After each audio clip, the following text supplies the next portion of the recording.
It's Thursday, the 14th of June 2018, and you're listening to Skeptics with a K, the podcast for science, reason and critical thinking. Skeptics with a K is a production of the Merseyside Skeptics Society, a non-profit organisation for the promotion of scientific skepticism on Merseyside, around the UK and internationally. I am your host, Mike Hall. With me today is Marsh. Hello. And Alice. Hello. So Alice, you got a new job. I've got a new job. You're working. An amazing new job. I haven't talked about it on the podcast yet. Have you not mentioned your job at all on the podcast? No. Not that I remember. Just over a month. Which is good. So you're not a cancer researcher anymore? I'm no longer a cancer researcher. So you are no longer authority I'm on cancer. Bear that in mind if anyone goes to see her in Australia in October. Alice no longer knows anything about cancer. Definitely not how it works. It changes a lot. It changes a lot in that time. It's always moving cancer. Famously, cancer's always developing. I keep on top of it. I've got a reputation for Skeptics with a K. I've got to keep up to date. So I'm no longer in cancer. I do currently have some cancer cells in culture, so I'm never going to step that far away from cancer. No, you're always going to keep some cancer cells on the go, just bubbling away on the back burner. Just in case. I am now working in a pharmacology department on all of the projects. I'm split across two different projects.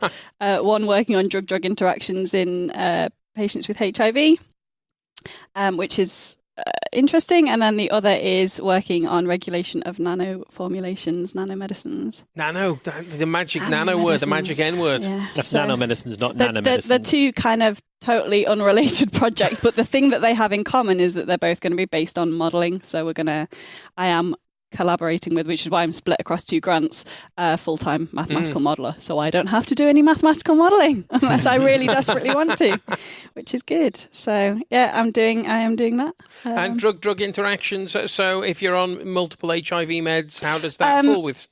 So rather than multiple HIV medication, in this case, the purpose of the study is to look at designing models for vulnerable populations, so pregnant women who are breastfeeding, children, etc., who are taking various different types of medication. But the example that we're using is HIV medication combined with tuberculosis medication, because there's a massive correlation between the two diseases. So a lot of people who are living with HIV also have tuberculosis infections. And just looking at the drug interactions then, it turns out if you're on both of these, then it's more likely to cause X. And this is the thing. So it's well established that the treatment, like the main treatment for tuberculosis, does massively interfere with the body's ability to metabolize certain types of HIV drugs. So you metabolize it more quickly, which means you don't get enough of the active compound into your system.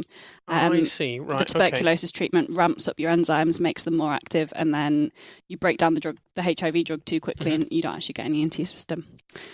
So it's all and you're to do working with that. at the cellular level. I'm you're doing not the cell with stuff. patients, Exactly. Yeah, but because it's a well-known, it's a well-established drug-drug interaction, then we can look at what's known in the literature, what's known in clinical trials. We're collaborating with other institutions in sub-Saharan Africa and other institutions in Europe. So they'll do clinical research, and then we'll feed that into the model and use the model to inform clinical trials, and the clinical trials to inform the models. So cool. It's exciting stuff. And are they letting you do something? Because you were complaining to me for a long time, saying I couldn't get in the Mike, they won't let me in a lab. They've got me at a desk. What's going doing on? Desk work, constantly reading. And it's all interesting stuff that I was reading, but no, I am now in the lab. I have cells. I'm just happy I've got cells. I haven't had cells for 9 months. Are they happy cells? They are happy cells. I did. I went in last Friday, like late in the evening, and because there was no one there, I was able to sing my Happy Cells song. Don't know your colleagues well enough to sing it when they're there. No, not yet. I did tell them about it afterwards, though, and they did take the piss out of me for it. But so I'm kind of the other fortuitous thing about having a job is that I now have a salary. That's always a bonus. That is good, because I haven't had a salary for 9 months, which means I can now start looking at selling our flat and buying a house, which means I'm spending all my time 20 minutes away from where I need to be, because everything I need to go to is 20 minutes away from wherever I am. So I'm either at work or at home. I'm also dog sitting for Warren's mum, which is 20 minutes away from both where I work and where I live, because it's 20 minutes on the bus from home, and like it's Yeah.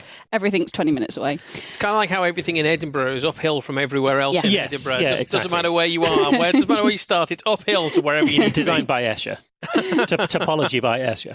I remember when I went to see Avengers Infinity War, and you've got that opening scene with Vision and Scarlet Witch in Edinburgh, and it's like, it's that fucking hill. Look, they're going uphill. Going uphill. They're in Edinburgh Yeah. going It's always a uphill. They were going uphill. Yeah.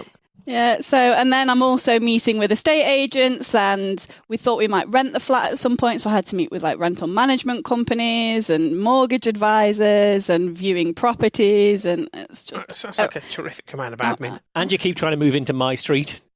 Yeah, well, there's loads of houses on your street for sale. I don't know what you've been doing to that street, but everybody's trying to get out. Well, None of the either other that, streets surrounding, just that street. either that, or everyone's realised that my very presence on the street has raised property prices, and they go, right, we can sell this now for a lot more than it was purchased for, because it's Marsh adjacent. The prices range vastly along that street, and some of them are really cheap.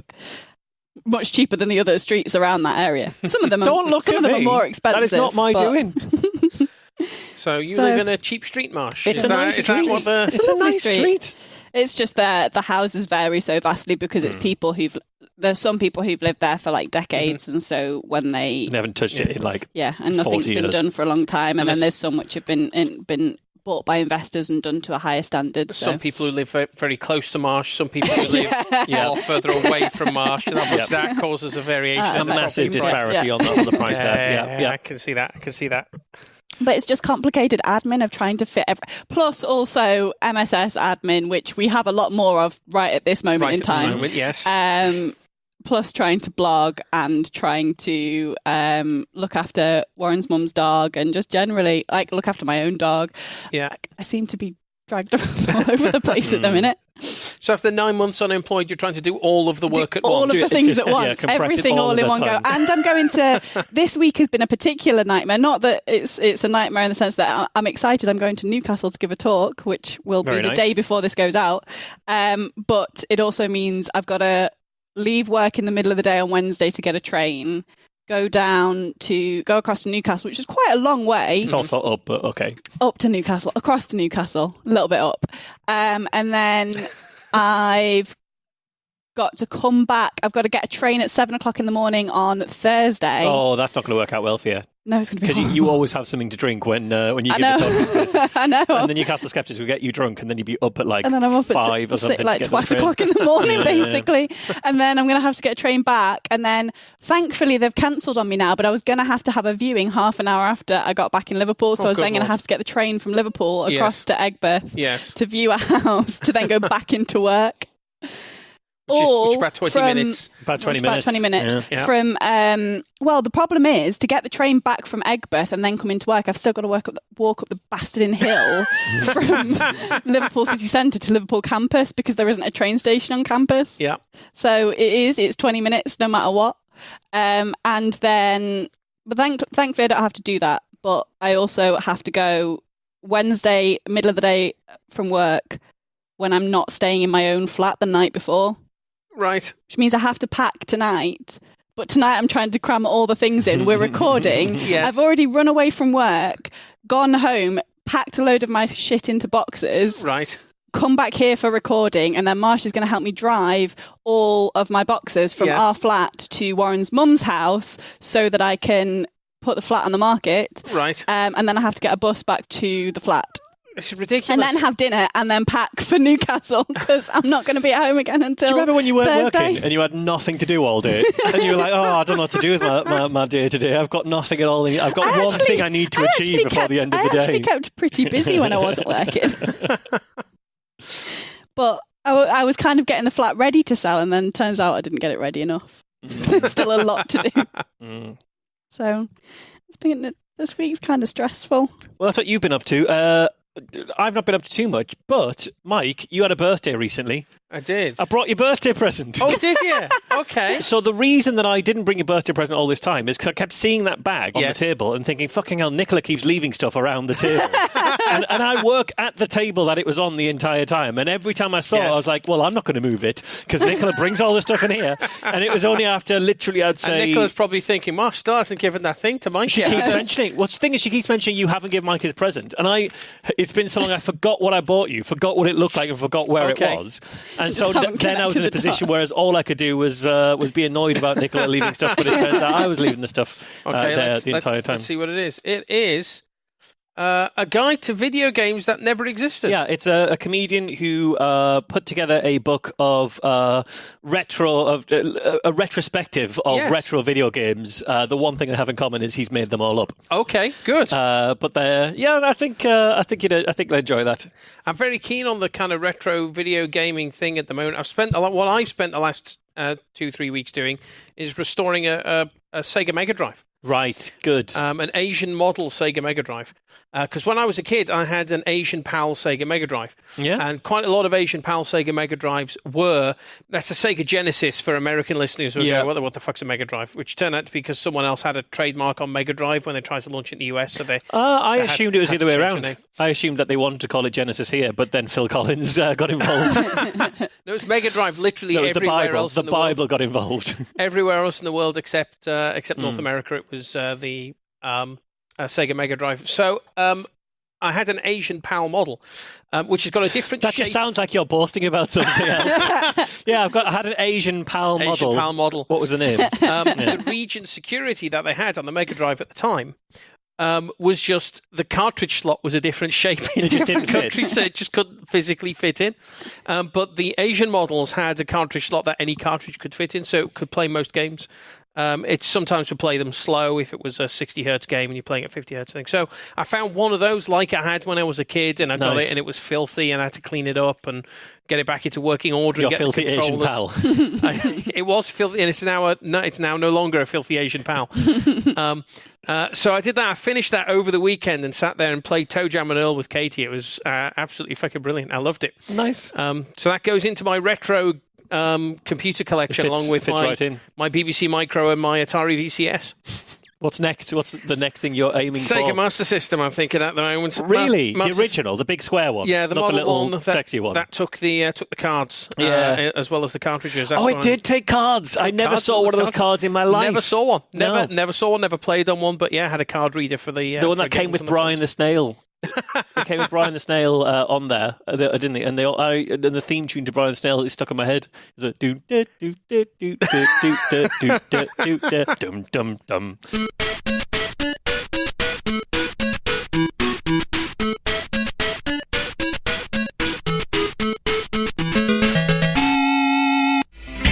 So during one of our many recent conversations about the claims of flat earthers, we briefly touched upon the subject of gyroscopes. We did. As discussed last episode, people at the recent Flat Earth Convention in Birmingham repeatedly claimed that gyroscopes are not affected by gravity and maintain rigidity in space. Well, I'm sure they said they maintain rigidity in space and time. You've genuinely just added that. I don't know. And what's annoying is you've been saying it for the last few times you brought it up. You've been saying in space and time, and I've wanted to correct you every time. And I'm like, no, because that's just a dickish thing to do. And now you've decided that it's actually a thing. They do say it maintains rigidity in space, though, which you can disprove by pushing a gyroscope, by just moving it very slightly. It turns out you can move it in space. Yes. Now, because of this, if the Earth really were a globe, then the gyroscopes we use to maintain the attitude control in aircraft would eventually start to tilt backwards because they insist on maintaining their original orientation, which means as the plane curves around the Earth, the gyroscope remains flat, and so it seems to pitch upwards and back and further and further and further. And we dismissed this on the show. We dismissed that claim, pointing out that it isn't true to say gyroscopes are not affected by gravity, because they are. Yep.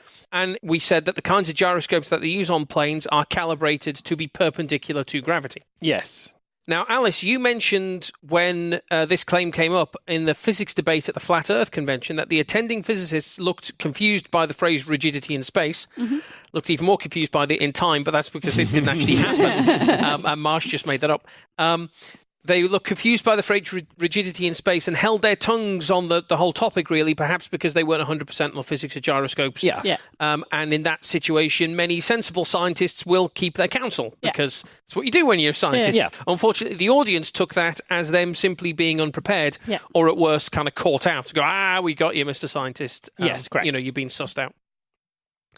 Now, in the run-up to that episode, because we knew the gyroscope thing was coming up, you both asked me, do I know how gyroscopes work? I did physics at university. I did physics at A-level. But in all honesty, I have a very poor grasp on those ideas. I had then. I had a worse grasp now, 20 years after the fact, 20 years after I've thought about a gyroscope. So I wasn't really much help there. We also asked Laurie, sometime guest presenter on this show, and an honest-to-goodness day-to-day physicist. A legit physicist, published in Nature. He is published in Nature, absolutely. In Nature. But he had much the same view. Mechanics is not his field, so he knows about as little as anybody else, not having thought about it since undergraduate or possibly even before that. There's a Journal of Popular Mechanics, isn't there? Yes, there is a journal. Is there a Journal of Unpopular Mechanics? Yeah, just like gyroscopes. Yeah, okay.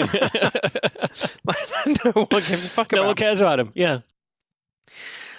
So shortly after that episode came out, we had a comment on our website from a guy called Peter, who pointed us in the direction of some YouTube videos on this very subject. YouTube, as we know, being the source of all wisdom. Yes. Especially in a world where you can't trust Google, so you have to trust YouTube instead. Didn't Peter actually make that point and say, in fairness, you can also read it in the technical manual of the gyroscope if you don't trust YouTube?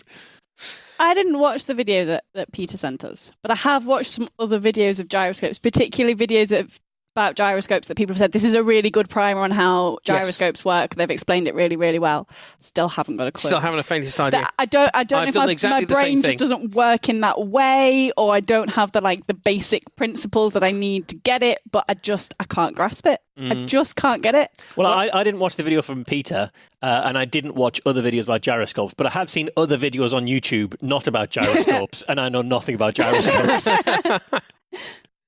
So Peter pointed us at these YouTube videos, which explained how gyroscope-based attitude indicators, also known as artificial horizons, how these mechanisms in aircraft work, with specific reference to claims by flat earthers about how gyroscopes should behave when moving around a globe Earth.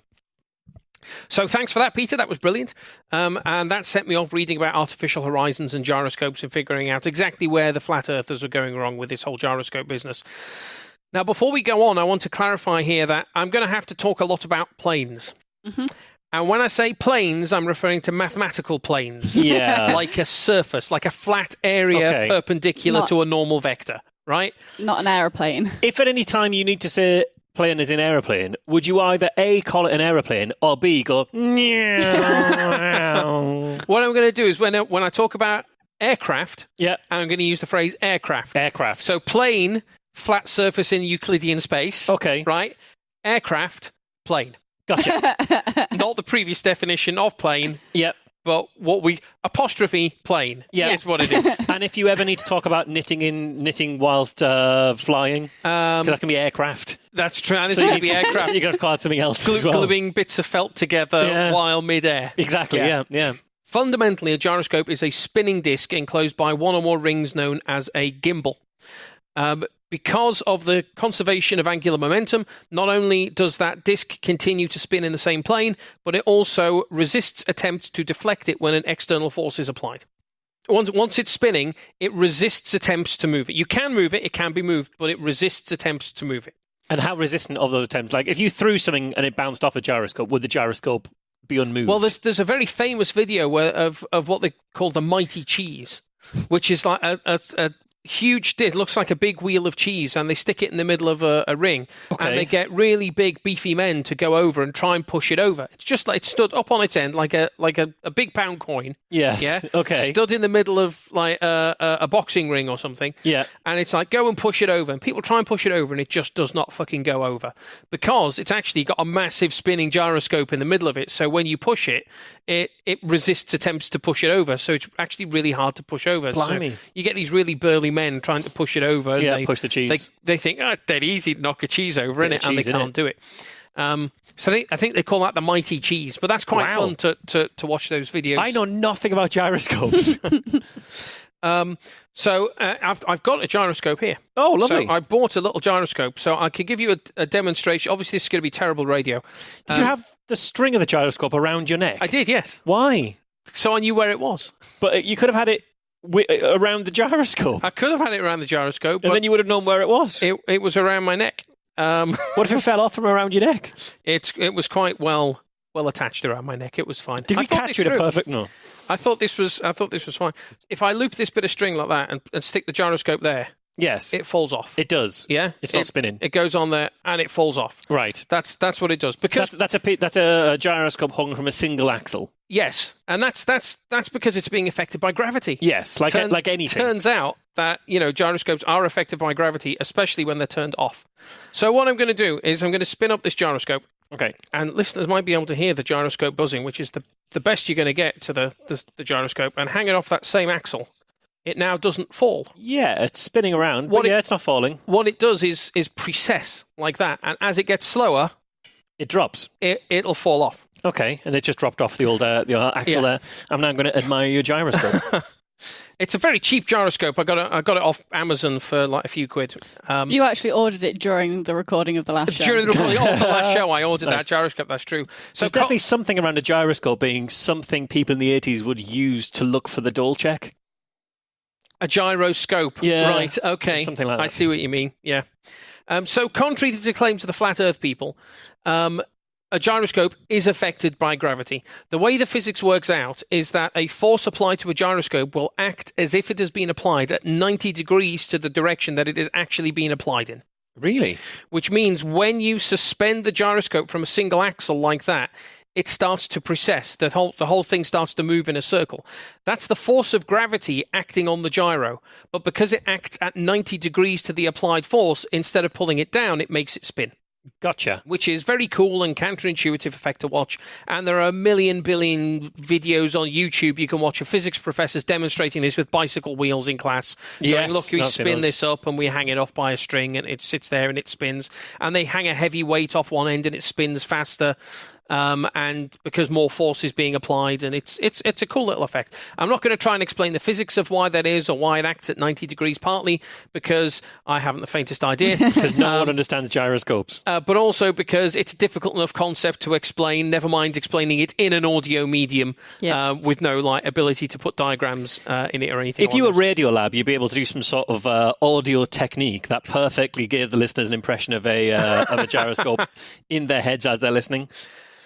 But the practical takeaway of all this is when you start a gyroscope spinning, it will continue spinning in that same plane and will resist attempts to deflect it.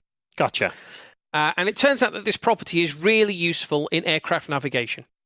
If you're flying along and you'll fly through some cloud or some fog, or for whatever reason you're not able to see a horizon, how do you keep an aircraft level? For this reason, aircraft are fitted with an attitude indicator or an artificial horizon, which is a device built around a gyroscope. When the craft is on the ground and level, you fire up the attitude indicator. That starts the gyroscope spinning in the same plane as the ground. Yeah? Yes, yeah. So when you take off, the nose of the craft pitches upwards because you're taking off, you're way up in the air, but the gyroscope maintains its orientation parallel to the ground. Yeah.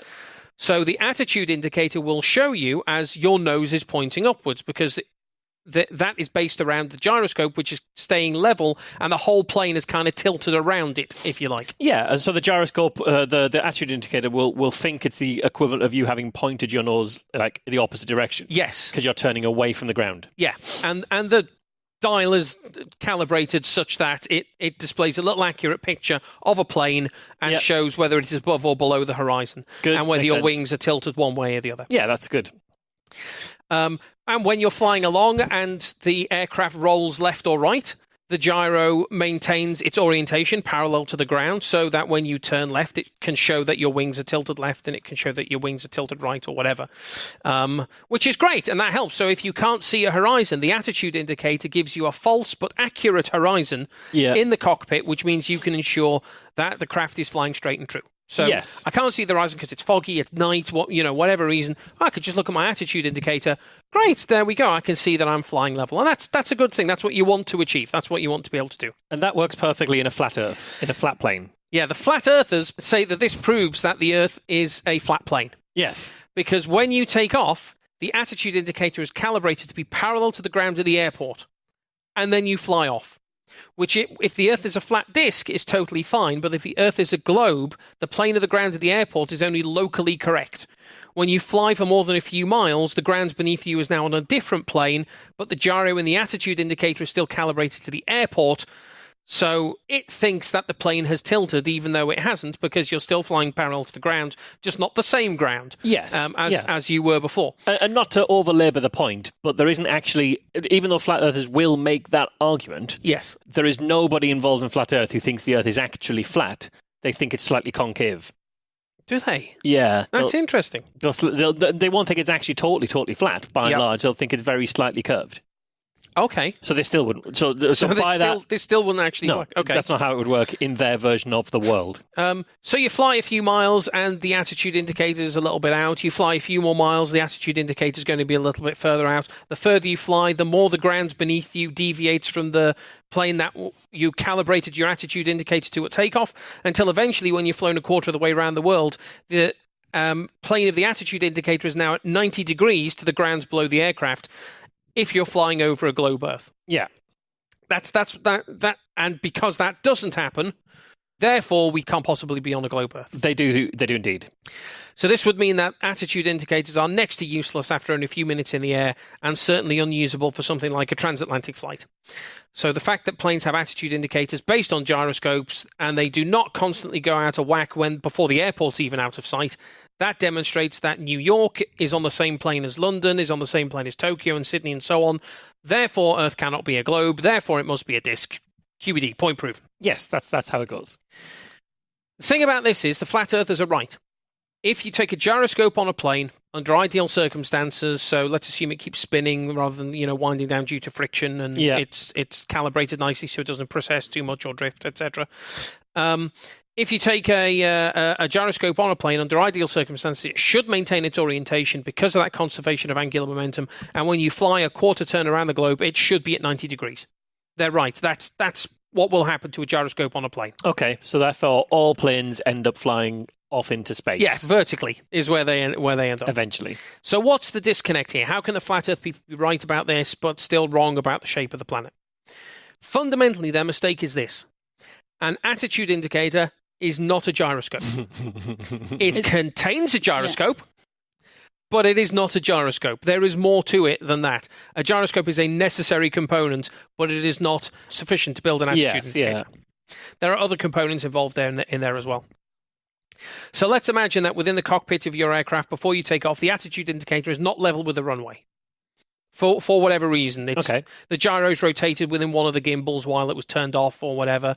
And so when you fire up the craft for takeoff, the gyro spins up and it'll maintain its plane. It will maintain that rigidity in space. Yes, and time. But the plane it is spinning in is not parallel to the floor anymore. So whatever orientation the gyro was in within its housing when you turned it on, that's the orientation that it will maintain throughout the flight, which means your attitude indicator is off. Your artificial horizon does not represent the true plane of the ground. It's all to cock and it's next to useless. For that reason, attitude indicators have self-correcting mechanisms built into them, which can reorient the spinning plane of the gyro so that it is always parallel to the ground. There are a few mechanisms you could use to do this. But in the specific video that Peter sent over, which was from a YouTuber named Wolfie6020, the mechanism that they used was air pressure. So you've got the spinning gyro in the middle of the attitude indicator, right?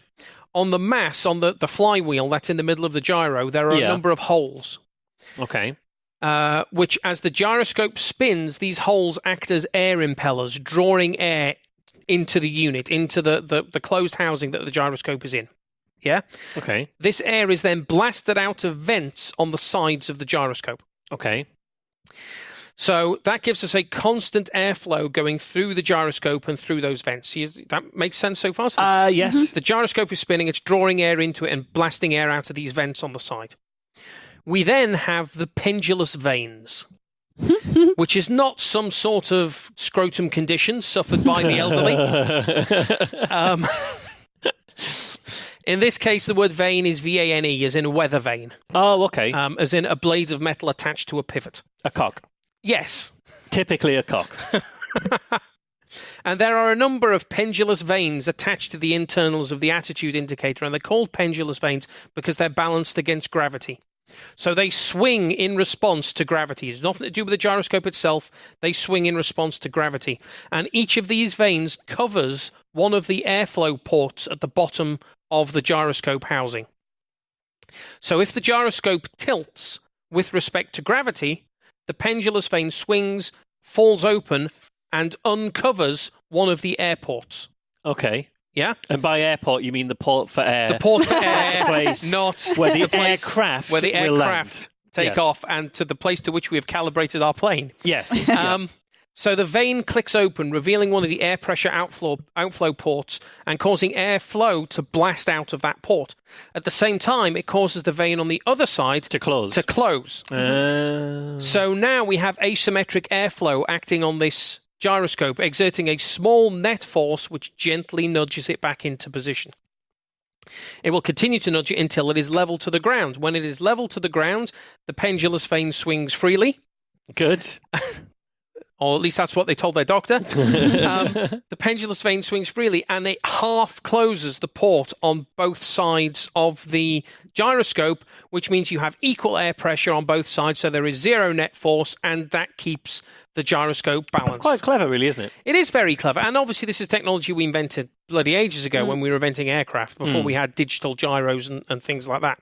So the gyro maintains its orientation parallel to the ground. This means that if the gyro isn't exactly parallel when it's switched on, the correcting mechanism of that air impeller and those pendulous vanes will gently nudge it back into position over time and keep it there. And this is quite a gentle correction. It doesn't just snap back into position immediately. It corrects about 3 to 5 degrees of error per minute. Okay. So that means even if your gyro is tilted at 45 degrees when you switch the thing on, the attitude indicator will self-correct within about 10 to 15 minutes of takeoff. That would be a problem then if you were in a sufficiently fast jet. Because if it's only correcting 3 to 5 degrees, yes, and you are traveling fast enough that you are traveling more than 5 degrees of Earth rotation in that time, you are going to shoot off into space. We'll come to that. Oh, okay. So an error of 45 degrees will be connected within about 10 to 15 minutes. And, of course, an error of 45 degrees is huge. Yeah, that's You'd never take off. That's an eighth of the Earth. You'd sit there and manually adjust it before you took off. And gyros within the attitude indicators are quite finely balanced to begin with. So even when they're powered off, they're roughly parallel to the floor. They just balance them correctly. Yeah. So usually you're going to have a couple degrees of error at most before you take off, and that'll correct very, very quickly. Unless somebody's tipped your plane upside down. Yes, well, and that's one of the things that causes problems for these pendulous vanes is when you're doing acrobatics and spinning upside down, etc. It screws these systems up completely. So what does this mean for the globe Earth? According to Wolf 6020, an aircraft traveling at 450 knots, which is about cruising speed of a transatlantic flight, an aircraft at 450 knots will introduce 1 degree of error into its attitude indicator every 8 minutes. Okay. From the curvature of the Earth. So that's 1 degree every 8 minutes, and that's travelling at about 500 odd miles an hour, 500 and a bit miles an hour. And you have to try and travel 40 times faster than that for it to be a problem. Yes, basically. So when we can correct 3 to 5 degrees every minute, and we are only introducing an error of 1 degree every 8 minutes, these error correction systems can easily cope with the curvature of the Earth. Easily cope with the curvature of the Earth. So the pendulous vanes, they are more than capable of correcting for the shape of the Earth as the aircraft traverses the globe, and the artificial horizon will in fact function as expected even within a globe Earth model. When were the correction mechanisms added? So I've been trying to see if I could get hold of a used attitude indicator on eBay, right? To fool with it to see what's going on. Obviously, yes. And then to slowly restore it. Yeah. There's ones up there for sale that are from World War II planes. We've had these things with these error correction systems in them forever. We've had them for a long, long time. But were they there since attitude indicators were invented? Pretty much, yeah. Because otherwise... So we knew about the shape of the Earth and thought to correct it, rather than we noticed an error and then solved a problem. Yeah, I don't know if necessarily they were built in for this purpose. Obviously, they were built in as general purpose error correction stuff. And they could be thrown out as well if you bank too sharply, because the pendulous vanes swing in response to gravity. Acceleration is in terms of the physics, is measured exactly the same as gravity. If you bank too sharply, it can throw your pendulous vanes out of whack. But because it's such a slow error correction, you never bank that hard for that long. So it's not much of a problem. And it turns out the way the physics works out is if you do a 360 turn, the error cancels itself out. So 180 introduces the maximum error, and the other 180 introduces an exactly opposite error, and it completely cancels out. So you don't end up in a ridiculous death spiral because you think your wings are level, but actually you're going round and round in circles. That's only if you keep a consistent speed, surely. If you're going quicker on one half than the other half, you'd think you cover the distance more, and so the time you're exposed to the error is going to be different. So it does not require a flat Earth model for an attitude indicator to work, nor does the function of an attitude indicator negate the possibility of a globe Earth.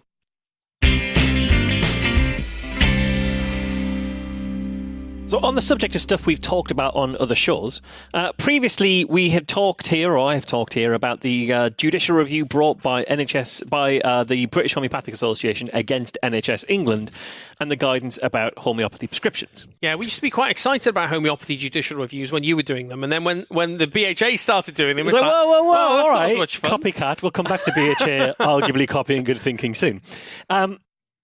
So, because we talked about this case has been ongoing. It's something we've been watching. And on June the 6th, the courts made a decision on this judicial review.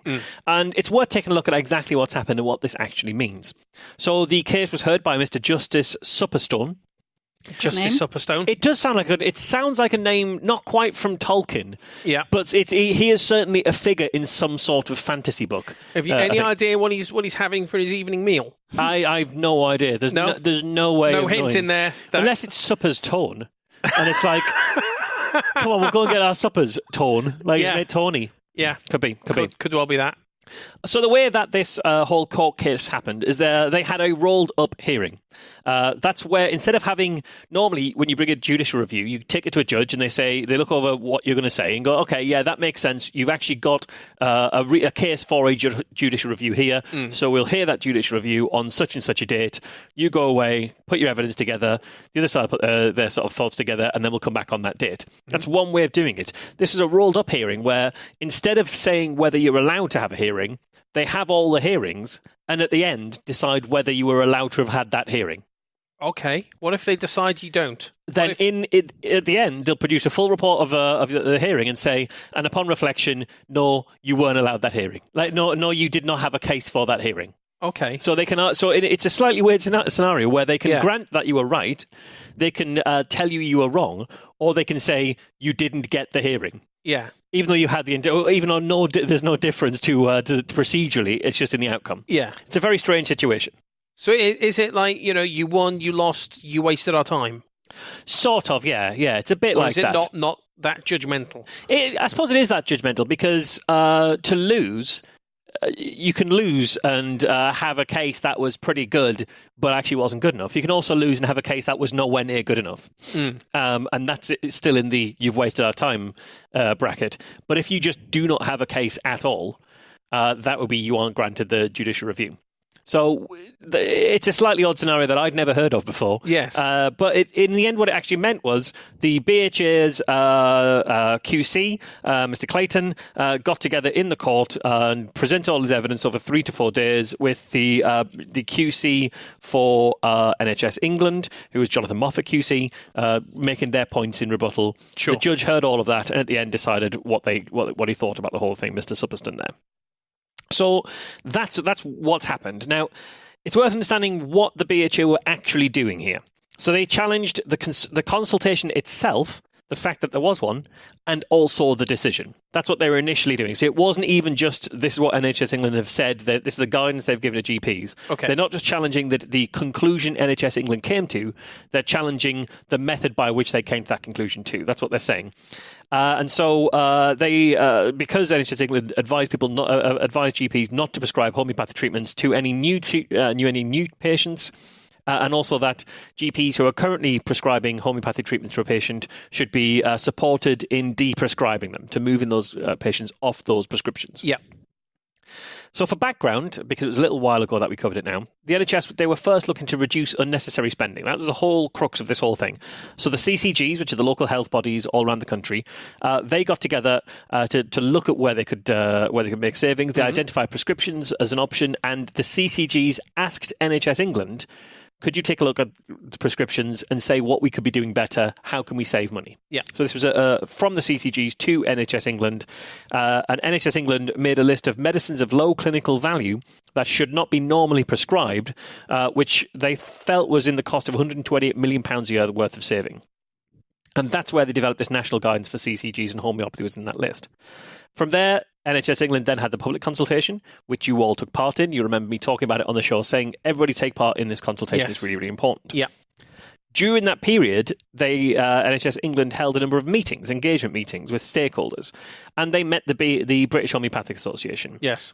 BHA came along to one of the meetings. There was actually even a specific meeting at the BHA's offices to hear what their thoughts on it were. So they were really going out of their way to involve BHA in this consultation. I mean, they didn't come and meet at Good Thinking's offices. I mean, we don't have any offices, but still, they identified BHA as a specific stakeholder and went to their office to talk this through with them. They even gave them a steak.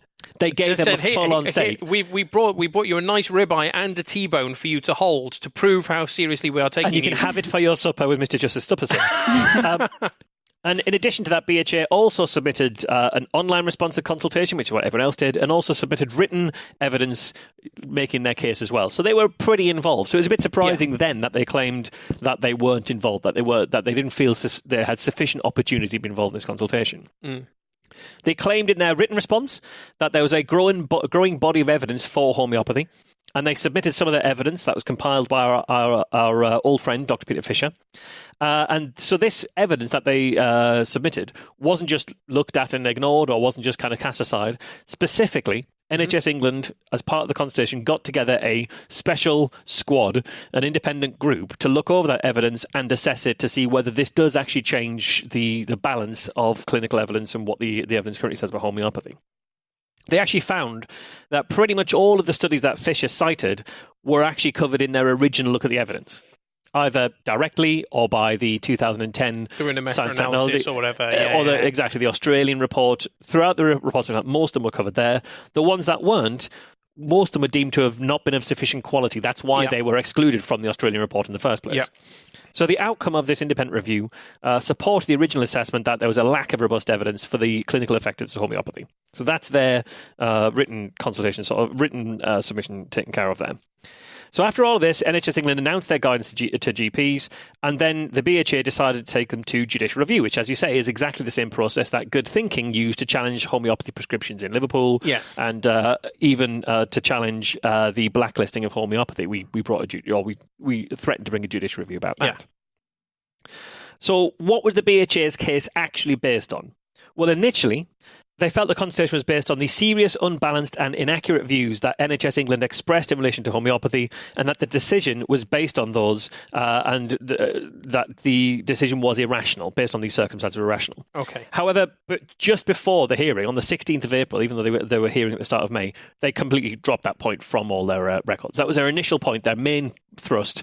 They dropped that out of the blue. Okay.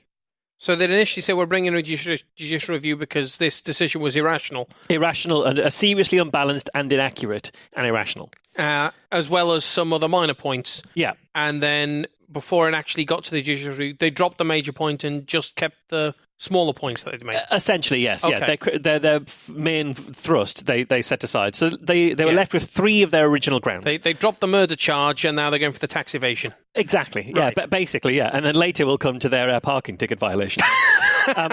So they had three grounds left. The first being that NHS England failed to consult fairly by failing to provide sufficient information for people to be able to give a meaningful response to the consultation, failing to summarise the homeopathy issues that the consultation was considering, by misleading consultees, and failing to consult on alternatives. That was one of their grounds. So this is unfair for all those reasons. The second ground was that they failed to consult at a time when proposal was still at a formative stage. or that there was a substantial risk that there was a predetermined decision to withdraw support for homeopathy. Mm-hmm. And then the third was that they breached their public sector equality duty, that they were going to be unfairly disadvantaging certain populations through an unequal thing. Okay, interesting. So then, literally just before the hearing, so like a week before the hearing, they added a fourth ground of challenge that the NHS England had no power to even issue this guidance because it purported to do so under a specific section of the 2006 Act that allows NHS England to do stuff. And we'll come to each of these in order.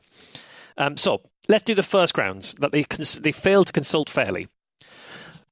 Breaking it down, they specifically claimed that NHS England failed to give sufficient reasons for its proposal to permit enough reason to permit intelligent consideration, that they failed to summarise homeopathy, that they placed too much reliance on the 2010 House of Commons Select Committee report and didn't put that report into context.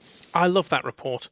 It was a brilliant report, and it came out, and we talked about it on the show. It was so early on, yeah. And we thought it was so cool, and then the government decided to not act on it whatsoever, and all the homeopaths cheered as if that was a victory. Yeah. And this has come to bite them in the arse over and over and over again. It really has. Because every single subsequent investigation of homeopathy here, and indeed overseas, has been...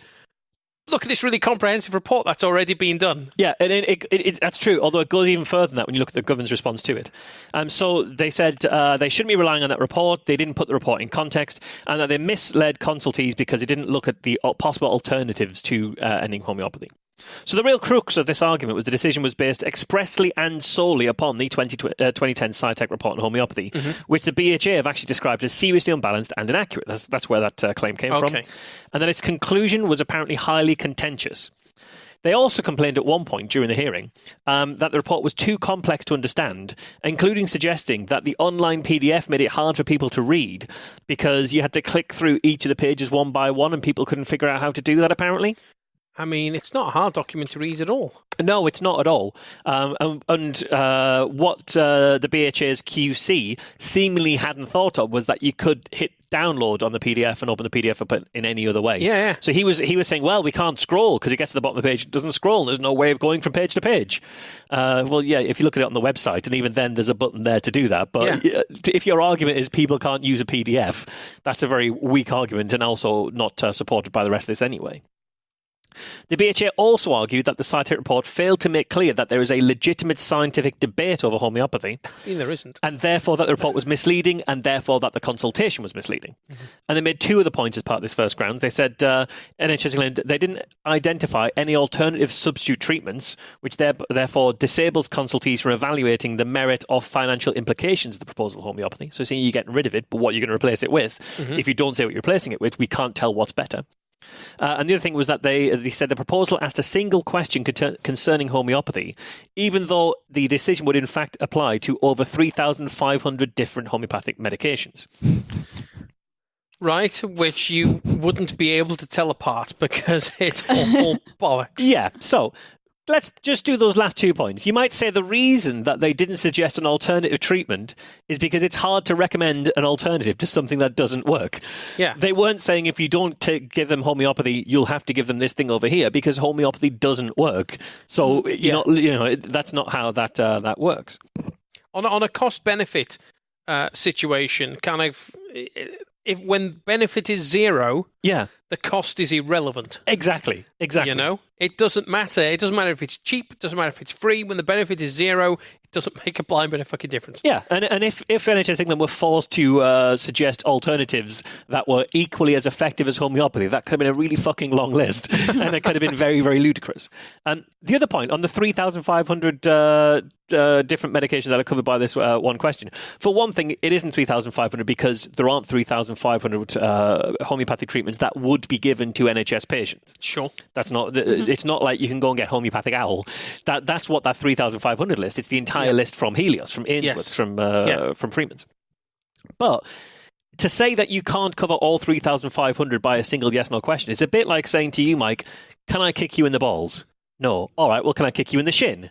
No. Well, can I kick you in the thigh? Can I kick you in the face? When a blanket can I kick you, would be enough to elicit a meaningful response here. Can I kick you in the pendulous veins? So, of course, when they talked about the Science and Technology report, they also tried to bring up the early day motions that were signed by 70 MPs that rejected the report, as if this was enough to undermine the report's findings.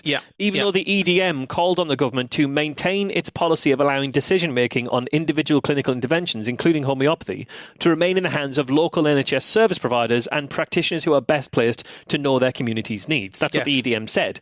And in fact, the government's response said, while we don't think there's any evidence for homeopathy, we aren't in a position of legislating this from Whitehall. That's for your local NHS service providers to decide. But the whole point of this NHS England consultation was all the local service providers got together and said, can you give us some guidance here? This was the local service providers doing everything. And in the same thing with the CCGs abandoning homeopathy, that is the local service providers deciding. That's doing exactly what the government has asked them to do. So did that come up in court? Was it like, was the rebuttal to their point, yes, that early day motion said this, and that's exactly what we're doing? No, it didn't. I don't think. There were other reasons why it was kicked out, which I'll sort of kind of come to, really. But I get the sense that the BHA's QC arguably could have just been throwing everything that they could find against the SciTech report to try and weaken the SciTech report. But because they decided that this lived and died on the validity of the Science Technology report. Okay. Whereas, so instead of saying we'll actually take down every one of those points one by one, you could just point out that this didn't live or die on the basis of the Science Technology report, and then all of those arguments about that report sort of go away a bit. What the judge actually said was summarising so this is in the judgment here, summarising the BHA's case on day one of the hearings. At the outset of his oral submissions, Mr. Clayton QC described it as a fairness challenge to the consultation based on the view in the consultation document that homeopathy is not clinically effective. He said the consultation process was unfair because it misrepresented the true position that there is plain evidence that homeopathic treatment does work in particular cases, and therefore this case, the NHS England versus BHA, boils down to a debate about scientific method. So literally trying to shift this from did NHS England make a decision based on the evidence in front of them to let's just look at the science completely and make this about the scientific legitimacy of homeopathy. Now, the judge rejected all of this completely, comprehensively, agreeing with NHS England's barrister, Jonathan Moffat QC, that the information that was provided was enough to give them a meaningful response. He disagreed the consultation document wasn't intelligible, pointing out that supporters of homeopathy couldn't have been left in any doubt that what they needed to do was provide NHS England with evidence that homeopathy actually works. So because this is the position, this is the starting point of here's the report, it says homeopathy doesn't work, we're going to listen to this unless you give us some reason not to. You don't have to point out why the report doesn't have the validity. You've just got to show some evidence that it actually works. And the BHA did that. They provided evidence. The NHS England commissioned that special group to look at the evidence, and they found the evidence to be weak. The judge also pointed out that it was made clear to consultees that the reason why they were proposing to include homeopathy on the list of items was the lack of evidence that it works, and therefore, if they were to oppose the proposal, they had to point to what actually works. They were given the opportunity to do so. The BHA did that. Clearly, they had all the information they needed in the consultation document to do this, so you can't have that grounds, basically. They said, indeed, there's not even any evidence of any consultees being confused by any of the terminology in the document. So this is what they argued, was that, well, you say clinically effective, you say efficacious, you say placebo. People don't understand these terms. This is one of the arguments that BHA made. And the judge pointed out that this document went out to hundreds, if not more, consultees, some with a very sophisticated understanding of the terminology, others complete lay people. And not one piece of feedback came back saying, what does this mean? So you'd think there'd be some. If you say people can't understand this, you've got to point to evidence of people not understanding it. You can't just say people can't because you say so. Clayton, for the BHA, argues there is a legitimate scientific debate as to whether homeopathy works, but the judge agreed with NHS England's Mr. Moffat QC that it wouldn't be appropriate for the court to pass judgment on the legitimacy or otherwise of scientific debate. In fact, the document, the SciTech report, clearly shows there is a debate because it shows people disagreeing with the evidence that's put forward and shows a range of evidence. So saying, well, it's all in there. We're not here to say what is and isn't scientifically legitimate because that isn't the place for a court. That's the place for science. So he threw the whole thing out on that first grounds and said NHS England were consulting on a provisional view that was no evidence homeopathy works. To change that view, you only had to demonstrate that it works. You failed to do that. This is a fair decision. Yes. So there's their first big one gone. So now the second grounds, the failure to consult at the proper time and a bias or predetermination. So for this one, the BHA said NHS England failed to consult at the time when they were still forming their proposal, and they expressed views concerning the homeopathy throughout the consultation, which showed there'd been a risk that there was a bias against homeopathy, or that they'd even predetermined their decision to withdraw it. And their main point in their argument here was the appearance that Simon Stevens, the head of NHS England, made on BBC Radio 4 Today programme on the 31st of March, which we talked about on this show, where he said that homeopathy was placebo at best, nothing more than homeopathy. I remember we marked on it at the time, like, wow, this is an incredible statement to come from NHS England. The interviewer asked him, so would it be absurd if anybody's prescribing homeopathic medicine? Mr. Stevens said, in my opinion, yes. I agree with the chief medical officer whose view the interviewer had said is that homeopathic medicine is rubbish. Yeah. So the BHA argued this was bias. And because the interview took place before it was decided to include homeopathy in this review at all, right? This was clearly biasing the entire review. Oddly enough, I think that interview is why homeopathy ended up being involved in this review at all. Okay.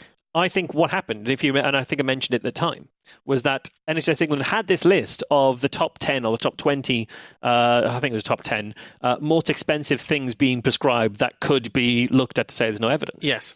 And that's what Simon Stevens went on air to talk about. Here's this list of 10 things. And the presenter just kept banging on about homeopathy. Yeah, the presenter said, why isn't homeopathy on that list? Which was, in a way, a significant win for the skeptical community who's put homeopathy so firmly on the radar that a journalist would spot that on a list of treatments that don't work, homeopathy was absent. Not there, yeah. So Simon Stevens was asked that question on air, having not gone on air to talk about homeopathy. Talked about homeopathy, that's what led the headlines, and that's why homeopathy got included here, because it was on all the headlines as outrageous that the NHS aren't putting homeopathy in that programme. Yeah. So ironically, that's the reason. It wasn't that Simon Stevens was biased against homeopathy. I think it's that he hadn't thought about homeopathy going into that interview. Yeah. So I think that's interesting. But the BHA made the point that homeopathy was the only treatment about which such a negative view is expressed, which is strange considering that only £92,000 a year is spent on homeopathy, when the 18 treatments subject to the proposal together cost the taxpayer apparently £141 million a year, but only homeopathy was target for criticism. And you could question why homeopathy was the main target for criticism, but it's probably because it was the most ludicrous treatment on the list. Well, also because that's the one he was asked about. Yeah. If he was asked about other ones on the list, he might have said, yeah, and that's bollocks as well. Yes, exactly. But nobody asked the question. Yeah, that's it. That's exactly it. So NHS England, they argued the statements about homeopathy accurately reflected the state of evidence that were put before NHS England at that stage, which is true. The Science Technology report makes that case. The Australian report makes that case. But of course, if the BHA disagreed, they were free to change NHS England's mind. That was the whole point of this consultation. Yeah. To say, this is our position. Are we right or wrong? And if we're wrong, prove it. Yeah, so the point of the consultation, to my understanding then, from what you're saying, is that NHS England said, we have the provisional view that this is bollocks and shouldn't be funded. Yeah. But we might be wrong about that. If we're wrong, you need to tell us. Yes. And so if the result to that consultation had been utter silence, it would have been taken off the NHS at that point. Yeah, exactly. But if they had been presented, here's compelling evidence, they'd have gone, oh, shit, good point. Yeah. But and they're arguing that the fact that it was, we think it's bollocks, change our minds, rather than we are completely neutral, tell us whether we should, that indicates it was a biased Yeah, exactly. And this is the argument homeopaths use a lot, but they miss the fact that in almost all decisions in this area, not just on homeopathy, you start with a position. Because you can't say, right, what are we going to do?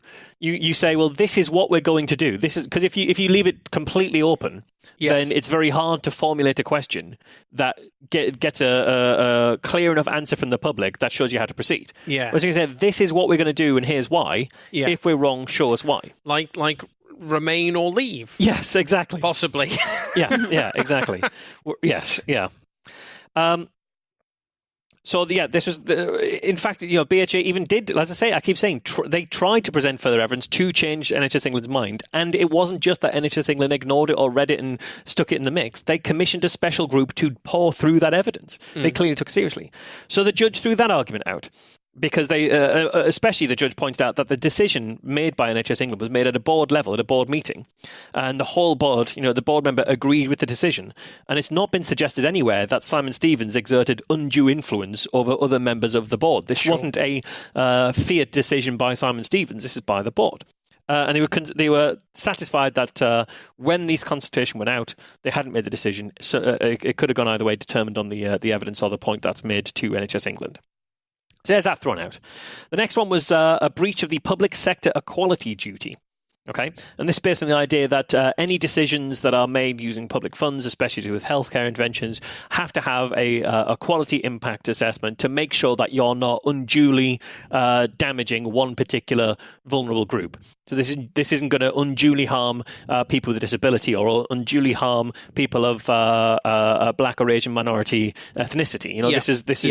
It's fair, and that you thought these areas through.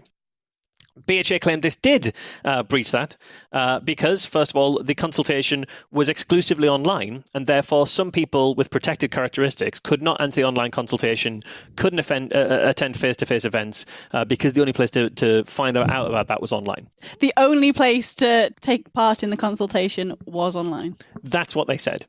The BHA, who had a meeting, not just attending a meeting, but actually had a meeting at their office. Yes. So the only way that they were saying that people of a protected characteristics couldn't take part. So it could well be that if you are a wheelchair user who relies on homeopathy for something in particular, there is no way for you to take part in this if you don't have internet access. However, first of all, this was an argument about how the consultation was designed. Now, the consultation was designed in July, and any decisions that you're going to take to judicial review, you have to do within 3 months. So already, they should have made this point at the time. Yes. So this could not be considered because it was far, far after the deadline. I see, yeah. Because you've got 3 months after a decision is taken to challenge it at judicial review. Exactly. And this decision was taken way before that. The decision at the start of how the consultation would work was taken at the start. You can't wait until the consultation doesn't go your way and then decide how it was made. Exactly. Yeah. It's been there the whole time. But the judge pointed out that even if it had been submitted on time, he still would have come to the conclusion that it wasn't a valid point because NHS England worked really hard to get as many people as possible to be aware of the consultation. They went on the Today programme and talked about it. They put press releases out. They did. They put out calls to patient groups. So actively look for patient groups with particular issues and said, "There's this consultation. We need to see whether this impacts your members or not." They talked to NHS Health Watch. They had in-person meetings with stakeholders. They spoke to CTGs. They went far.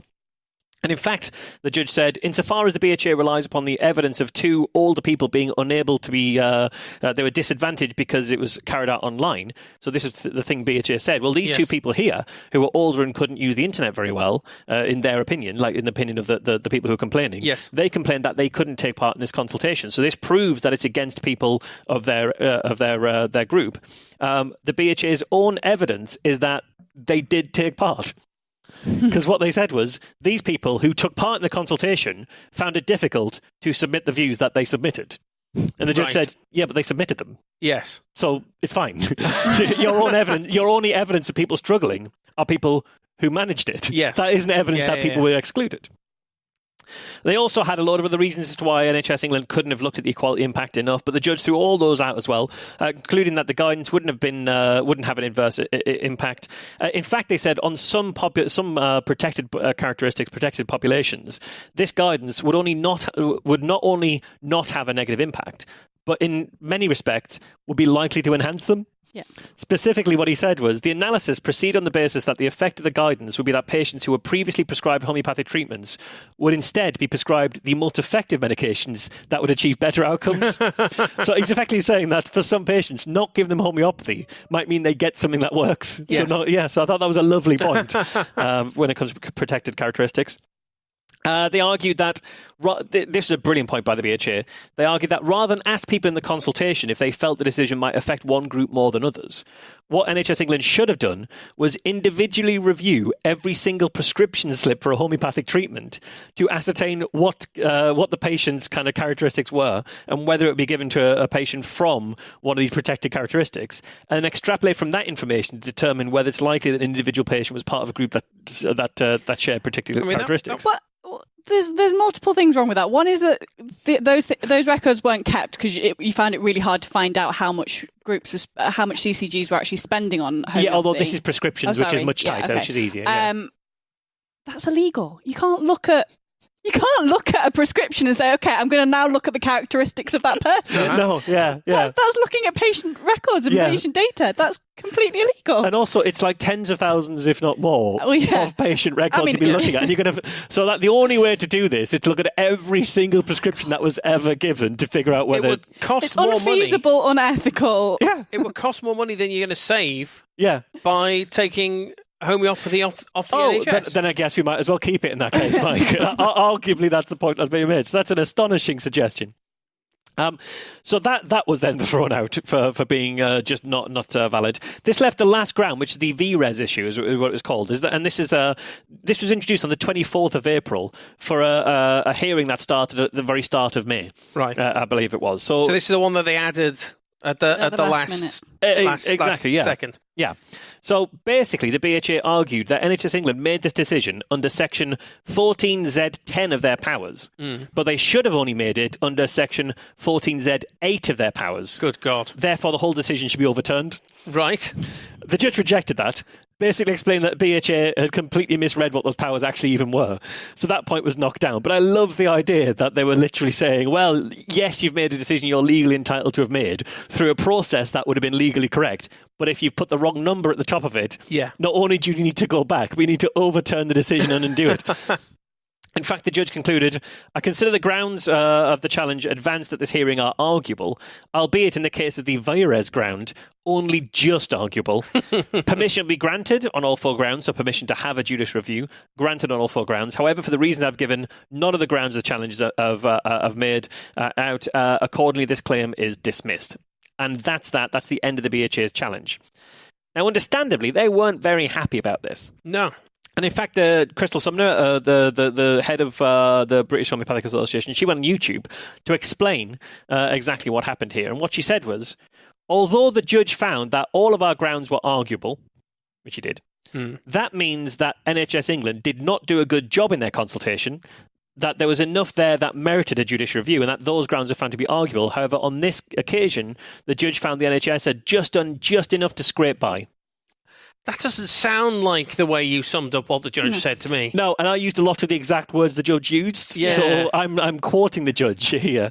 So they're saying they just scraped by, but yes, the judge found this case is arguable in the sense that it can be argued. Yeah. And then if you found it not arguable, it'd be like, well, there's not even anything to argue here. There is no argument to be had. We said, yes, you can have the argument, but it's wrong. There's no merit assumed in saying something is arguable. You had the argument, but you lost the argument, as opposed to you are wasting our time even trying to argue. Yeah, exactly. And you can lose the argument badly and still have arguable grounds. Yeah.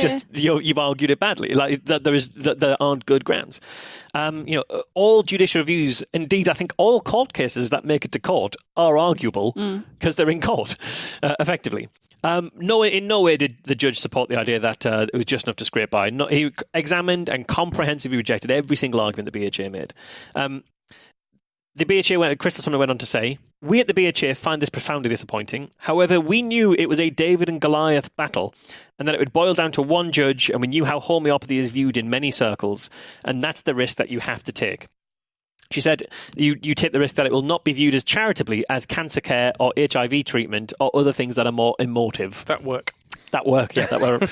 But, I mean, ironically enough, we were concerned this might come down to one judge deciding on one day, because we looked at what we thought was a reading of the law, and it seemed so clearly defensible by NHS England, but you never can tell what side of the bed the judge is getting out of that day. Yeah. But I love the fact they put themselves in the same bracket as cancer care and HIV. That's our point. They see themselves in the same bracket as cancer care and HIV, and that's why they'd have no place on the NHS, because they aren't there saying, well, if it's the placebo effect, it's probably fine, or they aren't there saying it's good for headaches. They're saying, this is they consider them on parallel with cancer care and HIV. Yeah, they're not arguing this is something that we can use for the worried well. So that we're not driving up antibiotic resistance. No, that's the only argument they use once they're under threat. But when they aren't under threat, when they're putting their case forward, that's not the argument they're using. Yeah. She finished by saying, sadly, it didn't seem to matter about patients or patient engagement. They only had 3,000 people engaged in the consultation that ran for 3 months for 18 medicines. You would think, nationally, if you were getting good engagement, you'd get more than 3,000 people. We got 34,000 people to sign our petition, she said.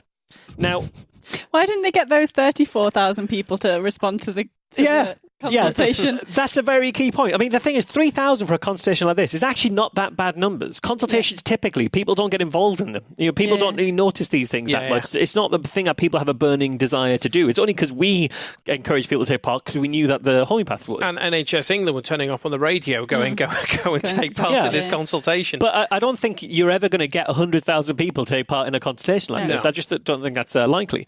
But also, what she doesn't say in there is that BHA tried their arse off to get people to respond to this consultation. They promoted it a huge amount. They can't, that they failed to get more of their supporters to care about this is now apparently the fault of NHS England. It's remarkable because they published something on the 26th of July saying, take part in this consultation. Then on the 14th of September, they produced a very fancy looking infographic that they paid for, which told people to take part in the consultation and to write to their MP, which is not part of the consultation process and arguably is trying to put pressure on it unduly. On the 11th of October, they produced notes for people to understand exactly how to take part in the consultation. When you read their notes through, they read suspiciously similar to the ones that I produced for Good Thinking 3 months earlier. Literally to a point where I said, remember that some of your comments in this could be made public, so make sure you're respectful. They had that in there as well. So nice. It seems like I think they've read mine and gone, oh, that's a good idea, actually. I don't know, but it did seem that way. The only difference was we didn't tell people what to say. Yes. We said, and if you think homeopathy should be kept, you say this. If you think it shouldn't be kept, you say that. They said, when it comes to the question about should homeopathy be kept, you say yes. And here's why you say yes. And then the 3rd of November, they published a blog saying, keep the pressure on NHS England, asking people to write to their MPs. So they worked their arse to try and do this. She concluded by saying, although we're exceptionally surprised by this judgment, we knew it was a possibility, and we at the BHA are going to keep on doing what we do. We had to do this for patients. We had to defend patient choice. Luckily for us, we had the funding from patients to make that possible. And that bit is true, because for the first part of their challenge, putting together their initial judicial review submission, they raised £18,310. For actually having the judicial review, they raised a further £20,210. That's only £40,000. We don't know how much this costs. We don't know right now the fees this. We don't know whether they have to pay the legal fees of NHS England. Yeah. I should hope they do, because this could have been quite a costly thing to defend, and hopefully they will have to pay that cost for bringing it what Simon Stevens called a costly and spurious case. Yeah. Although the judge clearly didn't think it was spurious because he said yes, there was grounds for a judicial review. That doesn't necessarily mean that it's spurious. Okay. As far as I understand, it can still be spurious and be granted, I think. Okay. But I'm no expert in that area. Okay. So, where are we now? What's next? Well, first of all, there is the possibility potentially to appeal. There's no word that is going to happen just yet. And looking at the way the judge rejected each of the grounds, it doesn't seem like there's a lot of space left to appeal, but I'm no expert in those areas. I wouldn't have thought there was a space for a judicial review in the first place. Yeah. It all depends how deep the pockets of the BHA are and how much appetite they have for further legal fighting and further legal defeat. But what is certain is that NHS England are now able to issue this guidance to GPs, but that doesn't mean that GPs are now banned from homeopathy. Yes. Because this is just guidance. GPs can ignore it, and given that there are a decent number of GPs who are also homeopaths, it's not unreasonable to expect those GPs to ignore this, and that's why we are still pushing for the Department of Health to blacklist homeopathy, so that you cannot get this on the NHS. But this is a significant milestone in that, and we're now in a position where if we can push the blacklisting over the edge, and if we can follow up on Bristol, which we should be getting a decision in the next month or two, we could be in a place where there is no homeopathy left in England, very little left in Scotland. We are slowly getting there. So QED, we say this like every year, and we've said this every episode so far, but like tickets for QED are hurtling out at the moment. They're going really fast, aren't they? It is the fastest selling QED ever. Which is brilliant. So if you're wanting to come to QED and you're thinking, I'll pick up a ticket in a couple of weeks, it'll be fine. You might not. You may not. We are we are well on course to completely sell out QED before the end of the summer. So you need to get your skates on and get your QED tickets as soon as possible. If you want to come along to QED. QED is our annual conference that we run in Manchester with the Greater Manchester Skeptics. This year we've got the Skeptics IT Universe are going to be coming over. for their first appearance in the UK as the Skeptics Guide to the Universe. That is true. We've had Cara at QED before, and we've had Steve Novella at QED before, but as the Skeptics Guide, they've never actually been to the UK before. Their first appearance in the UK ever as Skeptics Guide will be at this QED, so you should come along to that. We also have George Hrab is going to be coming along. The veteran of many a Skeptic conference and indeed the very first QED. So I'm looking forward to seeing George. He's going to be giving a talk for us, which will be fantastic. And our MC this year is going to be Helen Arney. So tickets are £113, £75 if you're a student or if you're under 18. Tickets are available at qedcon.org, where you'll also find information about QED itself and speakers and the stuff we've got going on there, and so on. The QED Crash has sold out. Yes, it has, yeah. This year, which is... You'd think it's an odd thing that, a crash could sell out, but it turns out that we are physically limited legally limited by the amount of space in the room. You can only have so many children per square foot in the room. And you've filled the rest of the hotel, so there aren't any other rooms. Yeah, there are no other rooms in the hotel. Where literally we've booked every single event space in this hotel has been booked for QED, and we are using every single room. And the room that the creche is in is literally full. So the creche is full for QED. So I'm terribly sorry if you wanted to use the QED creche, but that has sold out, which is the first time that's ever happened, and indicative of how quickly this QED is selling out. We have also recently revived the Merseyside Skeptics blog, Alice, which you have been appointed the editor of. We have lots and lots of experts that we know who are very knowledgeable about very interesting things. So we thought, why not take the opportunity for them to tell people about some of the things that they're knowledgeable on. And we are publishing blog posts on non-podcasting Thursdays. Yeah. Mike might even publish his bit on gyroscopes for the non-audio listeners. Yeah, so I did ask on Twitter what content people would be interested in, and so many people said, "Can you just write up some of the stuff that you talk about on the show, please?" So just listen to the show. This is like an audiobook of a blog post. I think people like to share what they've heard, and they don't want to have to say, "Well, you've got to listen to this, and you've got to listen from this point to this point." Oh, read it out. So yeah, people are interested in that. But we've also got interesting content going out from experts that we know. So our 2 blog posts that we've had so far have been from Dr. Geraint Parry, who has been on the show before. He has been. Who is a plant cell biologist. We've got another post coming from him, which is really good. I've already read it. That's going to go up soon. So we'll say Geraint is a plant cell biologist, and listeners will go, oh, and we'll go, he's a Welsh plant cell biologist, and they go, oh, him. Yeah. Yes, the Welsh one. The very Welsh one. So he's written a couple of posts for us, and then we've had a great post from Karen McClure. Yes. Who has given a talk at the Skeptic Camp before QED before. I think her talk went down quite well, so if people remember her from there. She's written us a post about a particular diet that is suggested as a cure for autism. Yeah. She's also, Karen, a spectacular fucking artist. She is an incredible artist. She's really brilliant. She's completely brilliant. She did sell some of her art at one of the QEDs, and that kind of went hurtling out as well. But we've got I think we link to her art stuff on her blog post, don't we? Yes, so you can go off and have a look at her. So we should go and have a look at that. Her own blog from there. So she also writes interesting pieces about mental health on her own blog. Yeah. And she's an artist, and she gives talks on nutrition and diet. She's generally a bit of a star. She's fabulous. It's a good post.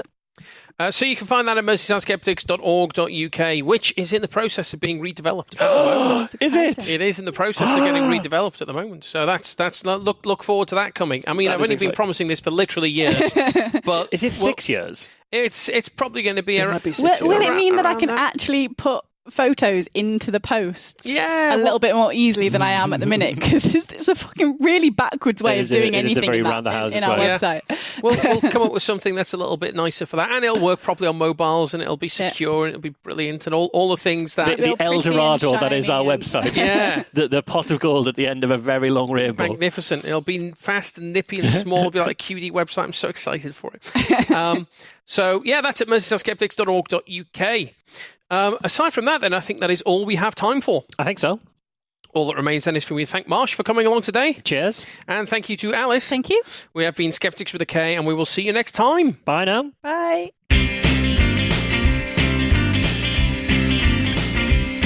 Skeptics with a K is a production of the Merseyside Skeptics Society. For more information, visit our website www.merseysideskeptics.org.uk or email podcast@merseysideskeptics.org.uk.